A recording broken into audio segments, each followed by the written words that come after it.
So what was the purpose of the rally here in Winter Garden? We don't get these kind of political rallies in Winter Garden. It's kind of a sleepy town. So why have a rally here? So we've been going around different pockets of Central Florida to ensure that everyone in Central Florida, everyone in Florida, everyone across the country hears our demand for a ceasefire. It's been 105 days since this moved from a slow genocide to a very rabid genocide. So it's important to ensure that we're disrupting every aspect of the community so that they know where their taxpayer dollars are going.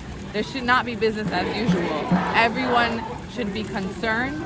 This is a human issue. This is very much a local issue. If it's Orlando, Winter Garden, Osceola, Kissimmee, everywhere across the state, this is an issue for everybody. A lot of the protests and demonstrations, yes, it is to disrupt business as usual. It is to call for direct action and messaging, but a lot of it is around coalition building, community building. How do we build people power? And to bring out the masses and to make sure that we're building community, we're building relationships so that when we do advocate for basic human rights, there's a whole coalition behind us. Who are you trying to build a coalition with? We have different Latinx groups, Black liberation groups, queer groups. We also work statewide and we work national with different orgs. So we're just making sure that we're doing our part. This is bare minimum at this point. There's no reason why we can't show up on a Friday night and chant ceasefire. Scratch on the surface, right? We're gonna have to be a little bit louder. Sounds like we have some friends out here in Winter Garden, so we want to make sure our message is loud and clear. All right? So, as a Palestinian woman here in the United States watching what's happening over there, how are you dealing? How are you coping? It feels suffocating. It honestly feels like something is sitting on my chest and I can't push it off.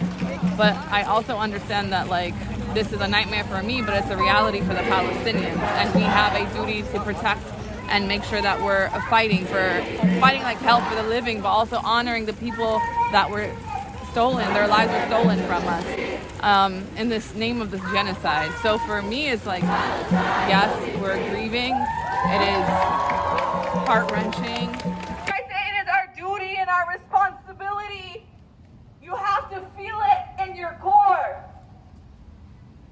The pain that you feel in your heart.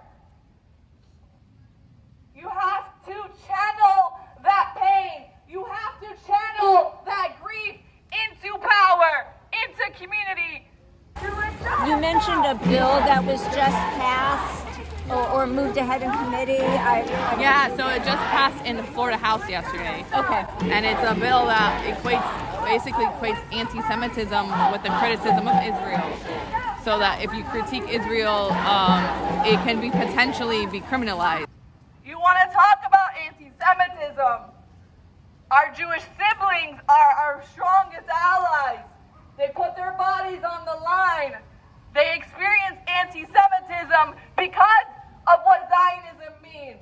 The anti-Palestinian rhetoric, the Arab racism, Islamophobia has heightened. But we have to do the bare minimum. What's the call to action? What would you like people? All these people are going to disperse now.